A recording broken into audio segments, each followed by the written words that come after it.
Morning. I want to talk to you this morning about how circumstances and situations that we have and face in life, how they speak to us. This morning I want us to understand that a circumstance, a situation, or a crisis, anything that we're going through, they actually have a voice. They actually speak something to us. They chatter, they speak, they talk to us. And we have to make some decisions of how we're going to respond to what's being said.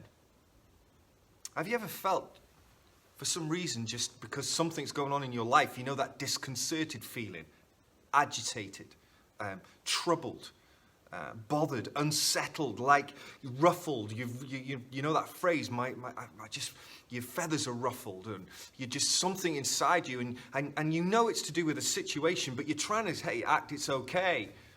But deep down, you know it's affecting you, that there is something going on deep down, and it's things that you can't always put your finger on. You don't know why you feel so bothered, but it's just bothering you.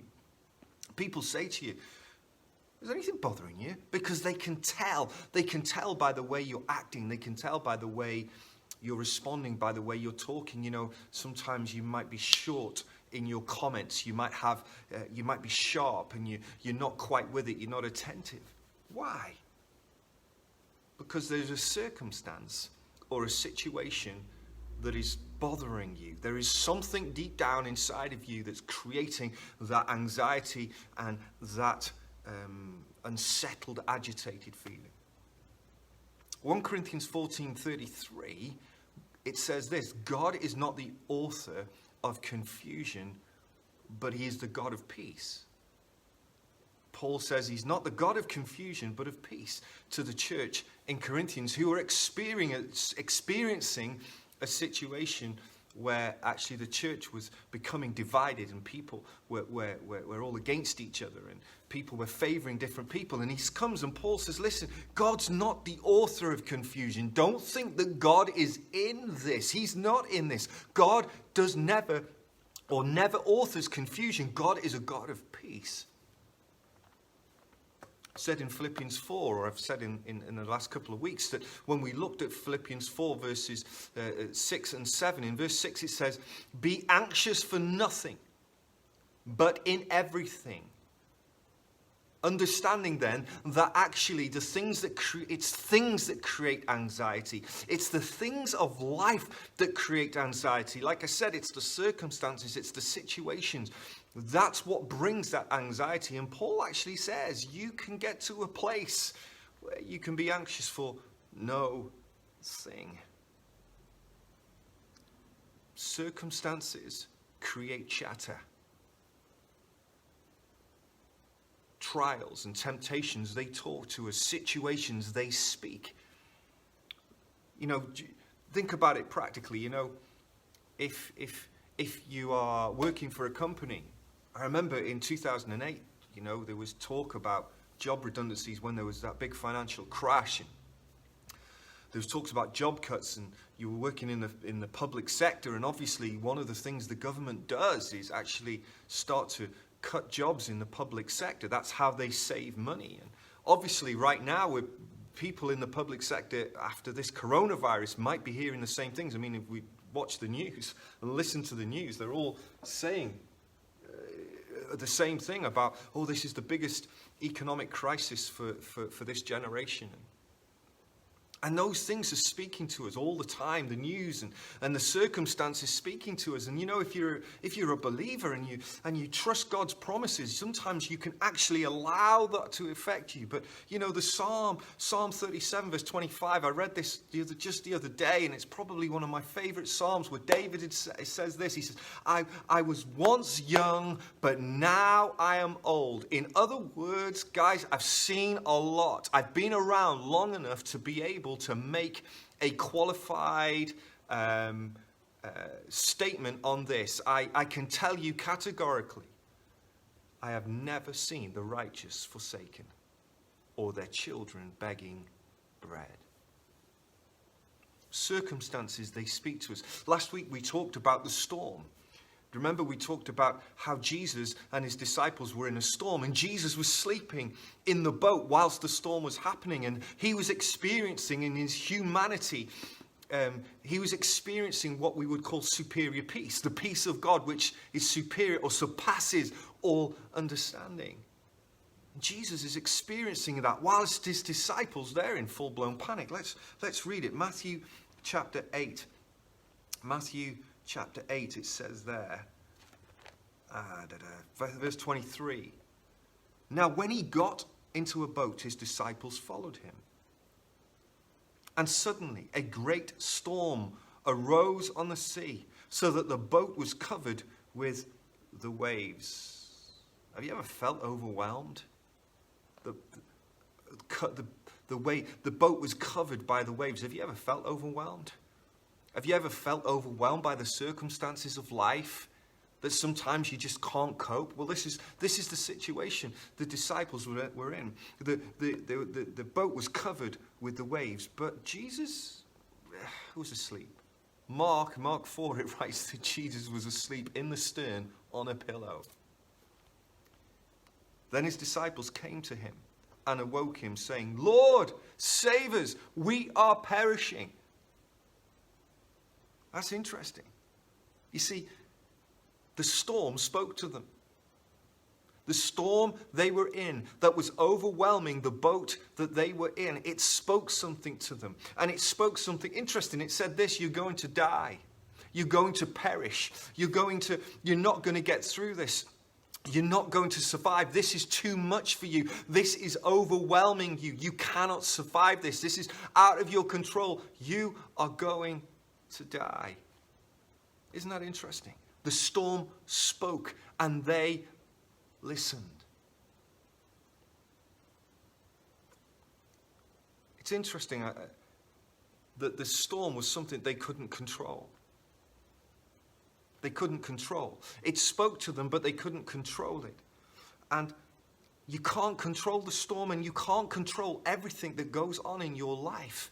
The things that happen, the circumstances that happen, the situations that sometimes occur, you can't always control them. Some things you can control.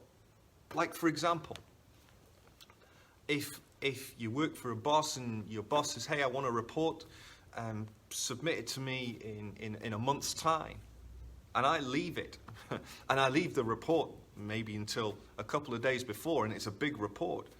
And all of a sudden, I'm feeling stress and anxiety, and I'm experiencing that kind of unsettled, flustered, ruffled feeling, and I'm like, oh, I'm in a full-blown panic. Well, that's my own fault, right? I've got to own that. I've got to take control. I've got the control. I've got to manage that situation better. I've got to learn not to procrastinate. I've got to take full ownership of that which I control. But there are things in life you cannot control. But if you try to control the things you can't control, that's when anxiety comes. That's when we experience this agitated and unsettled feeling, and we lose nights of sleep over it. If you can't control it, then you can't own it.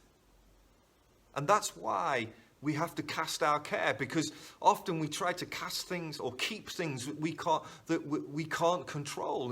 And God says, no, don't keep the things you can't control. Cast those cares upon me. In 1 Peter 5, verse 7. The things we can't control, we shouldn't possess. We shouldn't own. We should surrender. Let me give you an example. I probably... One thing that I find difficult sometimes is worrying about what people might think. And I think this is a common thing. And I think probably most people, to some degree, some worse than others, have this kind of thing where they struggle. It's like a people approval thing, or it's just worrying, like what people are going to think right now. But listen, I've been thinking about this. If a person has a bad attitude about me, or an attitude which is wrong about me, and I own their attitude, and I carry that attitude, and I allow what I think they think about me, and sometimes actually what I think they think is wrong anyway. But if I allow that, what benefit is that to me? I can't control it. I can't own somebody else's attitude. I can't control the weather. I can't control the storms of life. I can't control everything in life. So why do I have to own it? Just surrender it. That's what Paul is trying to teach us. That's what Peter, in 1 Peter 5, verses 6 and 7, is trying to teach the church. He's saying, listen, humble yourselves under God's mighty hand, that he may exalt you in due time. Cast all your cares upon him, because he cares for you. But you can't cast your cares and keep control, particularly over things that are out of your control. I can't control everything. I need to surrender some things. And in life, when these circumstances come and they speak to us, just like this storm does to the disciples and makes them respond in this way, we are perishing. There are two types of responses that I can see, and that this story teaches us. There's the response of fear, and there is the response of faith. The noise of a circumstance, the speaking of a situation into my life, the chatter of the circumstance, I can respond in one or two ways. I can respond in fear, or I can respond in faith. And how do I know that? Because if you read what Jesus said, it says this: then his disciples came to him and woke him, saying, Lord, save us, we're dying, we are perishing. But he said to them, why are you fearful, O you of little faith? You can choose your response to the circumstance. And Jesus is saying and showing and demonstrating to his disciples by sleeping in this boat that this circumstance that is speaking so loudly, this noise that is just disturbing you, that is overriding your peace, he's saying you can choose to respond, and your response is currently fear. But you need to respond in faith. And you need to learn to trust. We've talked about this. But here's the thing. How do I control my response? Okay, you have to respond in faith, but how do we do this in an everyday situation? Okay, it's great to do it on a Sunday. The worship's great, the presence of God is there, and you can sense that peace, and you go out feeling like, oh yeah, we've been in the presence of God, it's been amazing. And how many times have we experienced that in life? I mean, it's amazing. But then Monday comes, and a Tuesday, and a Wednesday. How do we respond to the circumstances of life in faith? What do we do? What's the mechanism? What is it we need to be doing in life? Well, yeah, Paul explains that we need to pray. We need to have an attitude of thankfulness, and he says that's what guards your heart, it guards your mind. We've talked about that.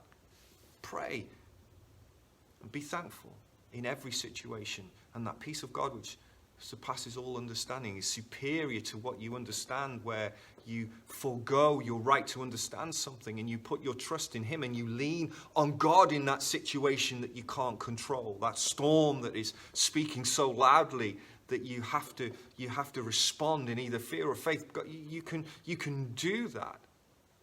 And he says pray. But then I'm asking myself the question here, what could be the final piece of the jigsaw here? Well, let's read it. In Philippians 4, verse 8, Paul continues his discourse into peace. So we know, he says, about being anxious for nothing. And then he finishes, and let the peace of God which surpasses all understanding will guard your hearts and minds through Christ Jesus. So what's the final piece of the jigsaw? He says, finally, finally, brothers and sisters, whatever is true, whatever is noble, whatever is right, whatever is lovely, whatever is admirable, whatever is excellent, whatever is praiseworthy. If it's excellent, if it's praiseworthy, he says, think about such things. That word think is the word logizomai in the Greek, and it means to be logical or to compute. In other words, and I get that from being an IT lecturer, from my background in computing. In other words, it's mean you've got to calculate, you've got to come to a logical conclusion. You've got to draw a conclusion, and you've got to rest upon that conclusion that you make. But here's the thing. We often come to the wrong conclusions. It's easy to come to the wrong conclusions. It's easy in a circumstance, it's easy in a situation, it's easy when a crisis hits to come to the wrong conclusion. I lose, there's a risk of job losses. That's it. We're going to live in poverty. We might as well sell the house. That's it. My kids are going to be out on the street. That's the conclusion. No, that shouldn't be the conclusion, because we know that God will supply all my needs according to his riches in glory. That's Philippians 4:19. We know that as David wrote in Psalm 37, or 25, he says, I was once old, but I was once young, but now I'm old, and I've never seen the righteous forsaken or their children begging bread. That's the conclusion I need to come to. But it's so often easy to come to the wrong conclusion.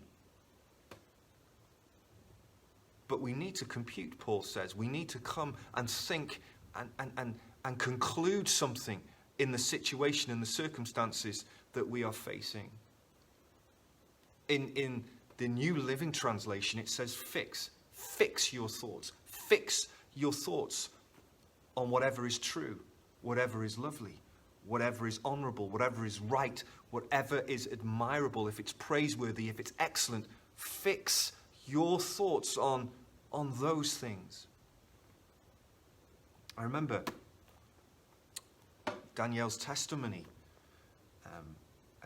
and in the testimony she was saying as she's fighting cancer, and she's in hospital, and she was going through dark times. Hey, as you'd expect, right? It's difficult. Your body's in pain, and you're probably tired, and she was fighting this thing, and she was up in Sheffield Hospital on her own. And I remember her saying in her testimony that there would be times when it would be difficult, and she would phone up Luke, who was at home with the children.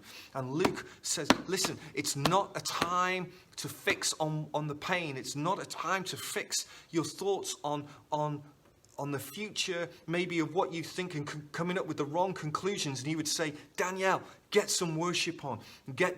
Read your Bible. Get some worship on.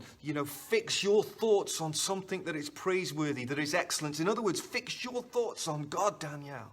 And I remember her saying that it was those times that, even though it was difficult, fighting through those times and singing those songs, like this is how we fight our battles, and fighting through by fixing your thoughts on whatever is true. What was true? Well, the promise of God for her was true. This sickness is not unto death, but is unto life, or is unto the glory of God. Fix your thoughts. Fix your thoughts on whatever is true, whatever is good, whatever is lovely, praiseworthy, excellent. Fix your thoughts. That's the key.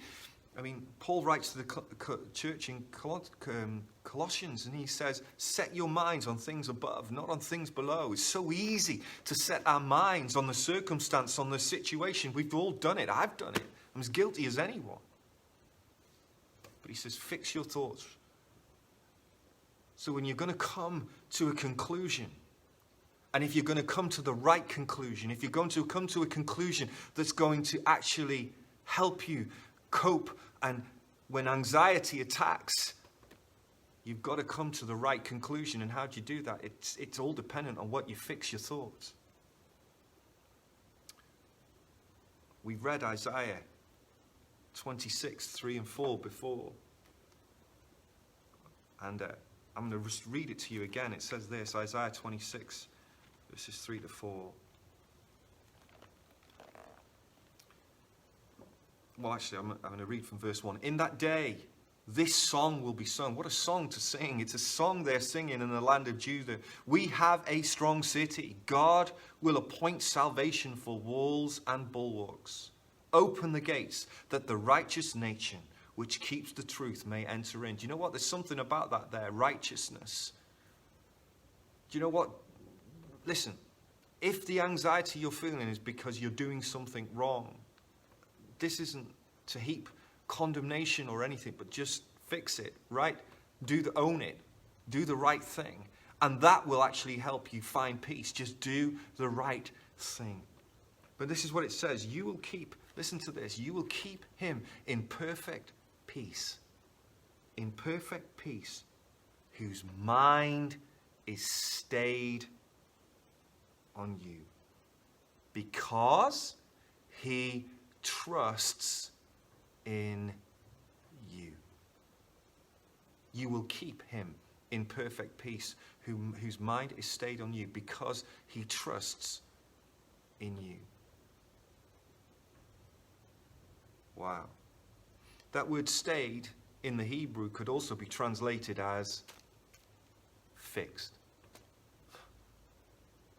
God will keep me in perfect peace, in a place of superior peace, in a place where peace rules over my heart and life. When my mind is fixed on him, on what is true, what he says about the situation, whatever is lovely, whatever is noble, whatever is right. Fix my thoughts on those things. And that's when I begin to experience that perfect peace. Sometimes we find it even hard and conclude it on ourselves. Sometimes we're hard on ourselves, and some of you are, right? You need to relax a bit sometimes. Don't be so hard on yourself. But fix your thoughts. Fix your thoughts. Whatever is true, honorable, right, pure, lovely, and admirable. On the excellent thing, on the praiseworthy thing. Don't give in to cynicism and being cynical and critical. Don't give in to that. It will produce anxiety. It will produce uneasiness. Whenever in my life I've done that, whenever I've focused on a cynical thought or something like that, you know, you get this uneasiness. Do you know what? It's like that thing. I'll take you an example. Some people, you send a message over a text, and you're worried about will people respond. And you think all kinds of things, and you can think of a cynical thing. Oh, maybe they don't like me anymore. Have I said something? Oh, well, maybe I don't know what I've done to them. Have they got a bad attitude? No. Whatever is true, whatever is noble, whatever is lovely, think of a different thought. Fix your mind on this. Well, just maybe they're busy. Maybe they've just had a really busy, difficult day, and they've just worked hard, and they're working late, and they've not had a chance to even check their phone.